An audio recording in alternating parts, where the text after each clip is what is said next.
Alien hover tanks, encased in shimmering energy shields, rolled through the streets of major cities. Plasma cannons carved craters into landscapes, and entire battalions were wiped out before they could fire a single shot. To the Valthrans, humanity's weapons were relics, toys that posed no threat to their advanced arsenal. In the war room of Fort Vanguard, a fortified base nestled deep in the Appalachian Mountains, Major James Hudson watched grimly as live feeds displayed the devastation. His face, weathered by years of military service, was a mask of composure, but his sharp, steel-gray eyes betrayed his turmoil. "Another division gone," said Lieutenant Mark Tom, seated beside him. Tom, a wiry man with glasses perpetually sliding down his nose, was the brains behind many of Earth's desperate strategies. He spoke without emotion, but his knuckles whitened as he gripped the edge of the table. "Their shields, nothing gets through." "Nothing yet," Hudson replied, his voice low but steady. His words carried a weight that silenced the room. Hudson turned to the third member of his team, Sergeant Kyle Briggs, a hulking figure with arms as thick as tree trunks and a temperament to match. Briggs sat sharpening his combat knife, his expression grim. "We've been outclassed before, sir," he rumbled. "Doesn't mean we can't fight back." Before Hudson could respond, a hologram flickered to life at the center of the room. General Rauter, the Valthran commander, loomed over them in translucent blue, his crystalline features glinting with disdain. "Humans," Rauter began, his voice echoing with an otherworldly resonance, "your resistance is amusing but futile. Your crude machines, your pitiful strategies, they are beneath our notice. Surrender now, and perhaps we shall grant your species the mercy of servitude." Hudson stood, his back ramrod straight, as he faced the projection. "We don't surrender," he said, his tone firm but devoid of theatrics. Rauter's crystalline lips curled into something resembling a smile. "Then you shall perish. The universe has no room for the weak." The hologram vanished, leaving the room bathed in silence. Hudson exhaled slowly, his hands gripping the edge of the table. He turned to his team. "We've got less than 24 hours before they reach this base. We hold the line." Tom adjusted his glasses. "With what?" "Sir, our artillery can't even scratch their shields." Hudson's lips pressed into a thin line. "We adapt. We've faced impossible odds before. This isn't about matching their technology. It's about finding their weaknesses." Briggs chuckled darkly. "They've got weaknesses, all right. They're just too busy patting themselves on the back to notice." The team leaned in as Hudson began sketching a plan on the holographic table. The centerpiece of his strategy was an unassuming vehicle, the M1 Abrams tank. The Valthrans had dismissed it as outdated, a relic of human history, but Hudson saw its potential. "They underestimate us," Hudson said, his voice hard. "They think our tech is obsolete. Let's show them what ingenuity looks like." The M1 Abrams, he explained, had been retrofitted with tungsten-tipped rounds capable of immense kinetic force. While the Valthran shields could deflect energy-based attacks, they were vulnerable to sustained physical impact, a fact Tom had deduced from hours of studying battle footage.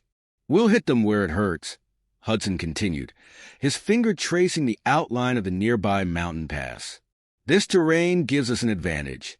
Narrow paths limit their mobility, and we'll have the element of surprise. Briggs, you'll be the gunner. Tom, I need you coordinating our timing down to the millisecond." Tom nodded, his eyes lighting up with the flicker of hope. Briggs slapped the table with a meaty hand. "Let's see how their fancy shields hold up against good old-fashioned human firepower." As the team dispersed to prepare, Hudson lingered, staring at the holographic map. The weight of command settled on his shoulders, but he refused to let it bend him. This wasn't just about holding a line. It was about showing the Valthrans that humanity wouldn't be crushed so easily. In the depths of the Valthran mothership, General Rauter reviewed the latest reports from his commanders. The humans had put up a feeble resistance, but their forces were scattered and disorganized. It was almost too easy.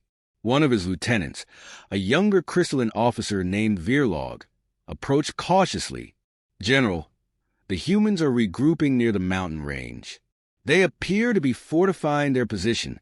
Router laughed a sharp, crystalline sound. Let them. Their desperation only makes this more entertaining. Deploy the hover tanks and plasma units. Wipe them from existence. As Veerlog bowed and left, Router turned his gaze to a display of Earth spinning slowly in the void. The humans were tenacious, he admitted grudgingly, but tenacity without power was meaningless. He would crush their hopes as easily as he had crushed their armies. Back at Fort Vanguard, the human soldiers prepared for what could be their final stand. Hudson walked among his men, exchanging nods and words of encouragement. He paused beside the M1 Abrams, running a hand along its cold, steel exterior. "You ready for this, old girl?" he murmured. The tank, silent and steadfast, seemed to echo his resolve. The night stretched on, and as dawn approached, the tension in the camp was palpable. Hudson stood on a ridge overlooking the mountain pass, Tom and Briggs flanking him. "They're coming," Tom said, his voice tight. Hudson nodded, his eyes narrowing.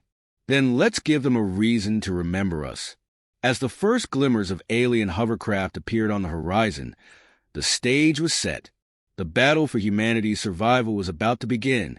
The soldiers of Fort Vanguard stood in tense silence, their faces illuminated by the pale light of flickering halogen lamps.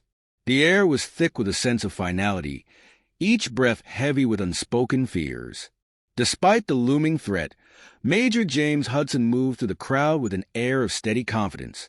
His presence was an anchor, grounding the men and women who would soon face an enemy far beyond their understanding. Hudson reached the makeshift podium, a rusted metal crate propped up in the center of the staging ground. He cleared his throat, and the chatter ceased. "Listen up," he began, his deep voice carrying across the assembly. "You've seen what they can do. You've felt the weight of their arrogance. They think we're weak. They think we're broken." He paused, his gaze sweeping the faces of his soldiers. "But they don't understand what it means to fight for something worth protecting." A murmur of agreement rippled through the ranks. Hudson allowed it to linger for a moment before continuing. "They've got shields and plasma cannons. We've got grit, ingenuity, and the will to survive. That's why we're going to win. Not because we're stronger or faster, but because we're smarter. We're human, and that's something no alien technology can replicate." The soldiers erupted into a cheer, brief but defiant. Hudson stepped down, exchanging nods with Lieutenant Mark Tom, who stood nearby with a tablet in hand. "Nice speech," Tom said. "Now, let's make sure it's not the last one." Inside the war room, Hudson, Tom, and Sergeant Kyle Briggs gathered around a holographic map of the mountain pass. The atmosphere was tense but focused. Tom tapped a point on the map, enlarging it to show a narrow choke point flanked by steep cliffs. "This is where we make our stand," Tom said. "The terrain limits their mobility, forcing them into a bottleneck. If we position the Abrams here," he pointed to a shaded zone along the cliff edge, "we can target their hover tanks during shield cooldowns." "Assuming we can time it right," Briggs interjected, leaning over the map. "Those shields don't stay down for long." Tom adjusted his glasses, his expression serious. "I've analyzed their patterns. The shields drop for approximately 3 seconds after firing. If we synchronize our strikes, we can exploit that window." Hudson folded his arms, nodding. "Briggs, that means precision shooting. No margin for error." Briggs smirked. "When have I ever missed, sir?" Ignoring the remark, Hudson turned back to the map. "We'll use smaller units as decoys to draw their fire. While they're focused on the front, the Abrams will hit their tanks from the flank. And if they spot the Abrams," Tom asked, his tone cautious. Hudson's expression hardened. "They won't. Not until it's too late." The plan was daring, but it was their only option. With time running short, the team dispersed to make final preparations. Briggs oversaw the loading of the Abrams, inspecting every round with meticulous care. Tom coordinated with the communications team, ensuring the timing calculations were flawless. Hudson moved between the units, offering words of encouragement and ensuring every soldier understood their role. As the sun dipped below the horizon, the soldiers of Fort Vanguard gathered around the M1 Abrams. Its steel surface gleamed faintly in the dim light, a testament to human ingenuity and resilience. Briggs patted the tank's turret affectionately. "She's ready, sir," he said, his voice tinged with pride. Hudson placed a hand on the tank's hull, his expression unreadable. "Good. She's about to make history." High above the earth, aboard the Valthran mothership, General Rauter reviewed the latest reconnaissance reports. The humans had fortified their position in the mountains, a futile attempt to delay the inevitable. He allowed himself a moment of amusement. "Deploy the hover tanks," Rauter ordered. "Flush them out. Their resistance ends here." The alien officer Virlog hesitated. "General, the humans have shown unexpected adaptability. Perhaps we should." "Enough!" Rauter snapped, his crystalline form glinting with annoyance. "They are primitives, nothing more. Crush them." Back at the mountain pass, the first signs of the alien advance appeared on the horizon. Hover tanks glided silently through the air, their energy shields shimmering like liquid glass. Behind them marched rows of Valthran infantry, their plasma rifles glowing with ominous light. Hudson stood on a ridge overlooking the battlefield, binoculars in hand. "They're moving faster than expected," he muttered. Tom's voice crackled through the comms. "Adjusting calculations. You'll have a smaller window to hit those shields." "Understood," Hudson replied. He turned to Briggs, who was already positioned inside the Abrams. "You ready?" "Born ready," Briggs said, gripping the tank's controls. The alien tanks entered the bottleneck, their shields absorbing the first volley of human artillery. Plasma fire rained down on the defenders, forcing them to take cover. Tom's voice came through the comms again. "Stand by. Shields dropping in 3, 2, 1. Fire." Hudson shouted. The Abrams roared to life, its main gun launching a tungsten round with earth-shaking force. The projectile struck the nearest hover tank, shattering its shield and tearing through its hull. The alien vehicle exploded in a blinding flash of light, sending debris raining down on the battlefield. A stunned silence followed, broken only by the cheers of the human soldiers. Hudson allowed himself a grim smile. "That's one. Let's keep going." The aliens, caught off guard, scrambled to adapt. Their shields began cycling erratically as they adjusted to the human counterattacks. Tom's voice remained calm despite the chaos. "Next target, marked 3 o'clock. Fire in 2, 1. The Abrams struck again, and another alien tank fell. The Valthran's arrogance had left them unprepared for a coordinated assault. For the first time, their invincibility was called into question. But the battle was far from over. Alien reinforcements began to arrive, their numbers threatening to overwhelm the human defenders. Hudson's voice cut through the comms. "Hold the line. Stick to the plan." Despite the mounting pressure, the soldiers of Fort Vanguard fought with a tenacity born of desperation and hope. The M1 Abrams, once dismissed as obsolete, became the symbol of humanity's defiance. As the first rays of dawn illuminated the battlefield, Hudson surveyed the carnage below. The alien advance had stalled, their forces struggling to regroup. He knew they hadn't won yet, but for the first time it felt possible. "Get ready," he said, his voice resolute. "They'll be back, and so will we." The rumble of the Valthran hover tanks echoed through the narrow mountain pass, their shields shimmering like molten glass in the morning light. The ground beneath them seemed to tremble with the weight of their approach, a relentless tide of alien dominance. Major James Hudson crouched behind a ridge, his sharp gaze fixed on the advancing enemy. Every detail, their formation, the timing of their plasma bursts, the faint flicker of shield cooldowns, was etched into his mind. "Hold," he murmured into his comms, the word a lifeline of restraint to his soldiers below. The human troops lay hidden amidst jagged rocks and fortified positions, the M1 Abrams tank obscured beneath a camouflage net. The mountain pass was a natural choke point, but it also left little room for error. Hudson's voice came through the comms again, low but firm. "Remember the plan. We don't fire until they're in the kill zone." Sergeant Kyle Briggs sat within the Abrams steel shell, his hands steady on the controls.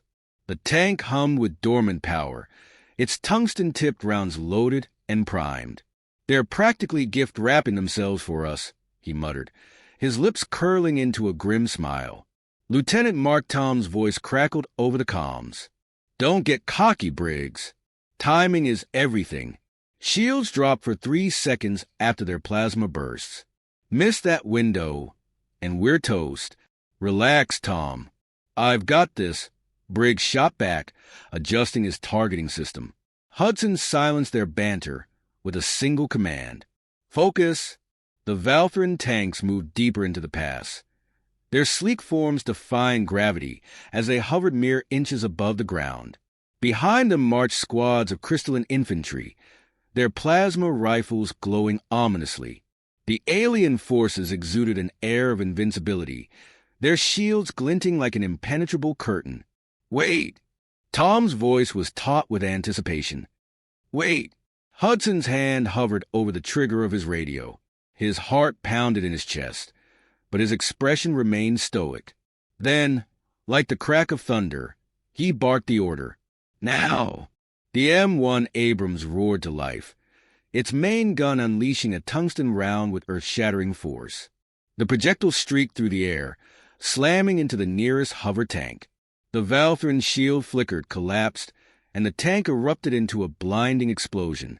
Shrapnel tore through the air, sending nearby infantry diving for cover. The battlefield descended into chaos. Human soldiers emerged from their positions, firing rocket launchers and rifles at the stunned Valthran forces. Plasma bursts rained down in retaliation, carving glowing craters into the rocky terrain. "Target down," Briggs growled, his voice a mix of adrenaline and satisfaction. "Next." Tom's voice came over the comms, clipped and efficient. 2 clicks left, moving fast. Shields dropping in 3, 2, 1. The Abrams fired again, and another hover tank disintegrated in a plume of fire and smoke. Hudson watched as the alien advance faltered, their confidence visibly shaken. "Keep hitting them," he ordered. "Don't let them regroup." The Valthrans, however, were far from defeated. Their infantry advanced in tight formations, their plasma rifles cutting down human soldiers with ruthless precision. Hover tanks adjusted their trajectories, their shields shimmering as they prepared to fire. "Incoming!" Tom shouted. "Plasma cannons, 12 o'clock." Briggs swung the Abrams turret, locking onto the lead tank. He pulled the trigger, and the tungsten round struck true, obliterating the target before it could fire. But the recoil rocked the tank, and a second plasma blast grazed the hull, sending sparks cascading across the interior. "We're fine," Briggs barked, gritting his teeth. "Abrams can take it." "What's next?" Hudson's voice cut through the chaos. "Focus on the tanks. Infantry is secondary. We take out their mobility, and the rest will crumble." The alien forces were adapting, their shields cycling faster and their formations tightening. Hudson could see the shift in their strategy, a calculated response to human ingenuity. He turned to Tom. "They're learning." "I noticed," Tom replied grimly. "We're running out of easy shots." Hudson's mind raced. They needed to escalate, to exploit the aliens' newfound caution. He scanned the terrain and spotted a weak point in the cliff above the pass, a precarious overhang held together by brittle stone. "Briggs, aim for the cliff edge," he ordered. "Are you sure?" "That's a one-shot deal," Briggs said, his tone skeptical. "Just do it." Hudson snapped. The Abrams turret adjusted, and Briggs fired. The tungsten round struck the overhang with pinpoint accuracy, and the cliffside collapsed in a deafening avalanche. Tons of rock cascaded onto the Valthran forces below, crushing tanks and scattering infantry. The human soldiers cheered, their morale surging at the sight of the devastation. But Hudson remained grim. He knew better than to celebrate prematurely. Tom's voice broke through the comms.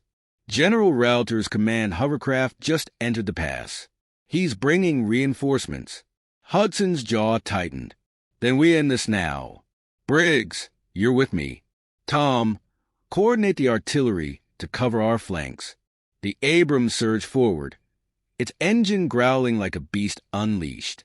Plasma fire rained down, but the tank's reinforced armor absorbed the impacts.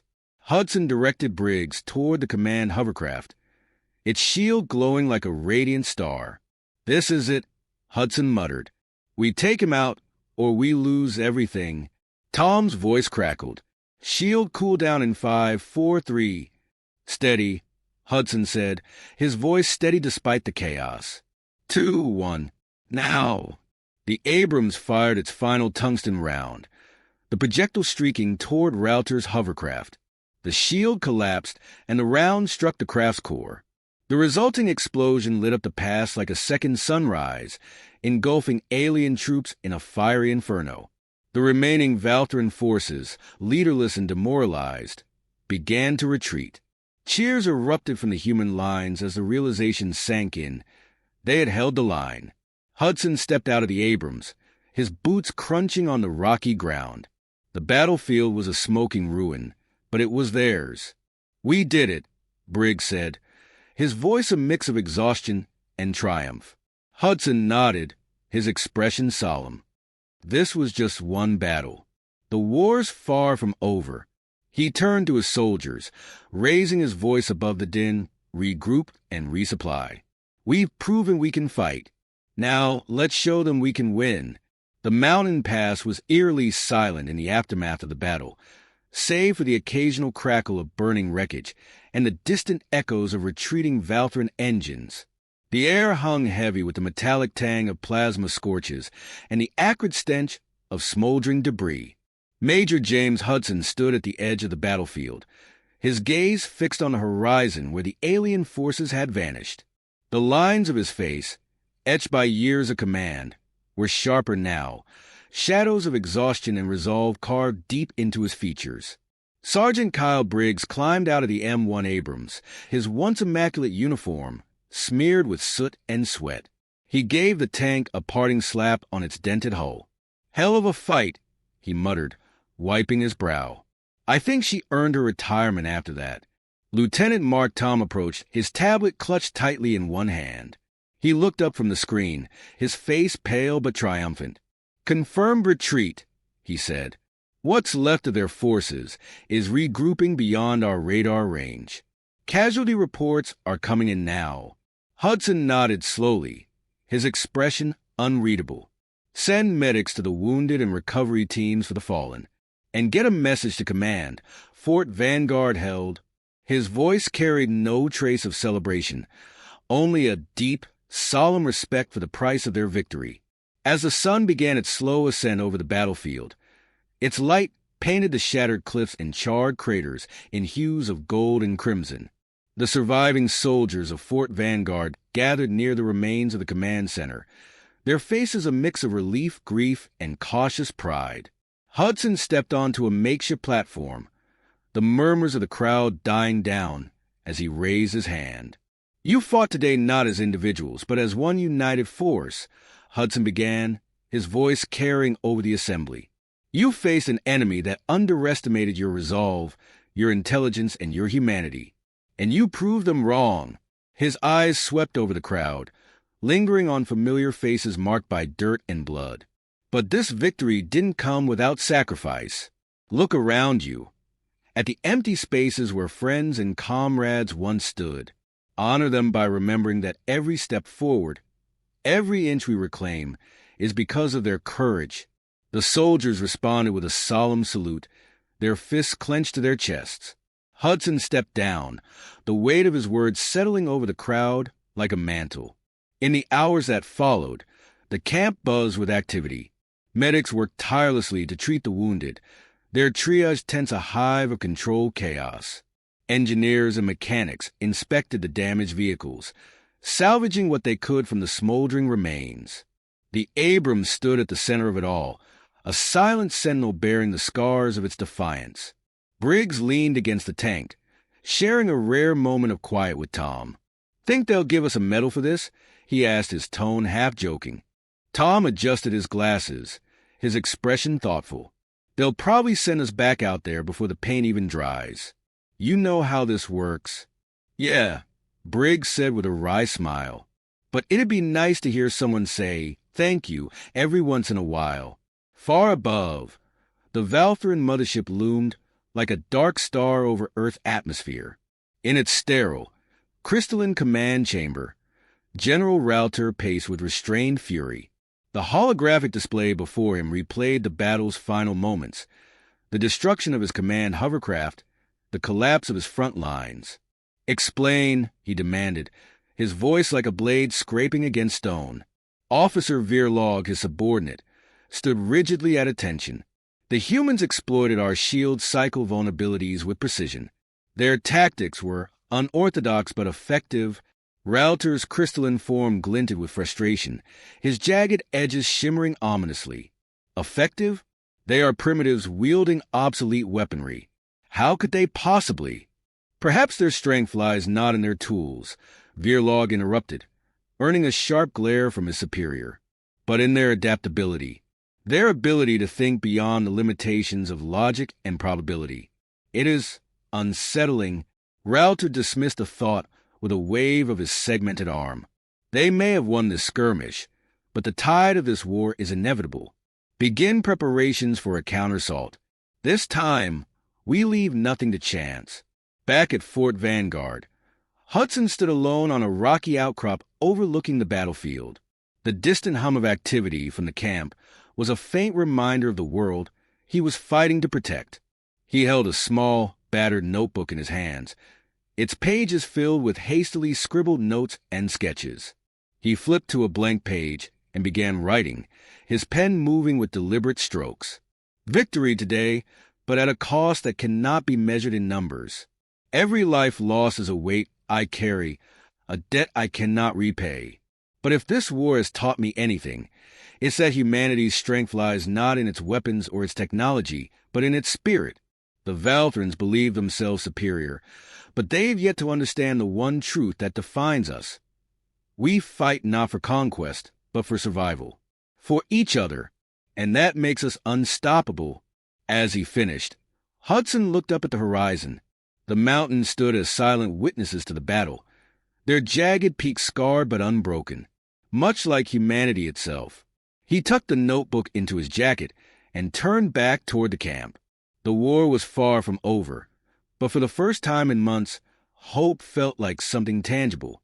Briggs and Tom met him at the edge of the camp, their expressions a mix of weariness and determination. So, Briggs said, "What's next?" Hudson allowed a small smile to tug at his lips. "We rebuild, we regroup, and we get ready for whatever they throw at us next." The three men stood in silence for a moment, the enormity of the task ahead looming over them. But there was no hesitation in their eyes, only the quiet resolve of those who had faced the impossible and lived to fight another day. "Let's get to work," Hudson said. Together, they walked back toward the camp, the first rays of dawn casting their shadows long across the battered earth.